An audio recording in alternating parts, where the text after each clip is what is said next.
Ce lundi 9 décembre 2024 marque la 8e jour consécutif d'un tasse combat opposant les forces armées de la RDC, FARDC, appuyées par le groupe d'autodéfense Wazalendo, aux rebelles du M23, soutenus par le Rwanda, RDF. Depuis dimanche 8 décembre, l'armée a repris le contrôle de l'Uofu dans les territoires de Lubero et village stratégique ouvrant l'accès à plusieurs axes majeurs, notamment à réseau de sa proximité avec Kaseye et Matembe. Les affrontements se déroulent sur 4 fronts où l'armée continue de contenir l'offensive lancée il y a une semaine par les rebelles du M23 appuyés par le Rwanda. Les affrontements se concentrent à Matembe, un point d'ancrage stratégique partagé entre les FARDC et les rebelles. D'autres combats intenses sont signalés à Kaseye, Meobwe et Kibaku.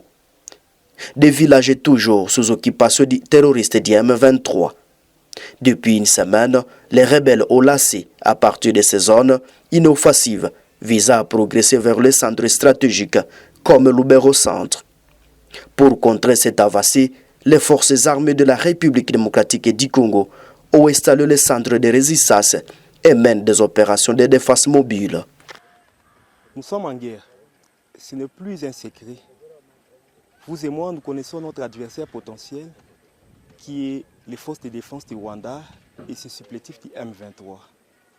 Raison pour laquelle le sous-chef d'état-major des FARDC, chargé des opérations, et en même temps commandant des opérations Front Nord, a effectué cette descente urgente pour pouvoir relever le moral des commandants des unités, mais aussi des troupes qui sont déployées dans le cadre des opérations Front Nord afin de faire face à cette agression rwandaise, une guerre injuste qui nous est imposée.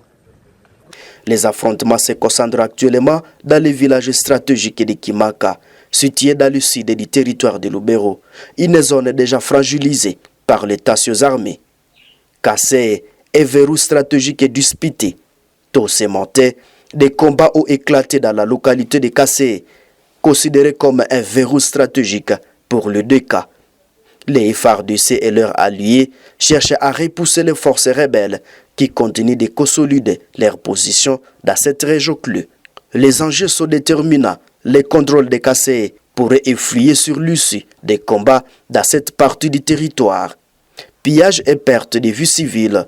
Dans la nuit du dimanche à lundi, les terroristes du M23 ont systématiquement pillé les boutiques des populations civiles dans le centre de Kaseye, une zone qu'ils occupent encore. Ces pillages massifs accentuaient la détresse des habitants déjà pris au piège par les violences armées.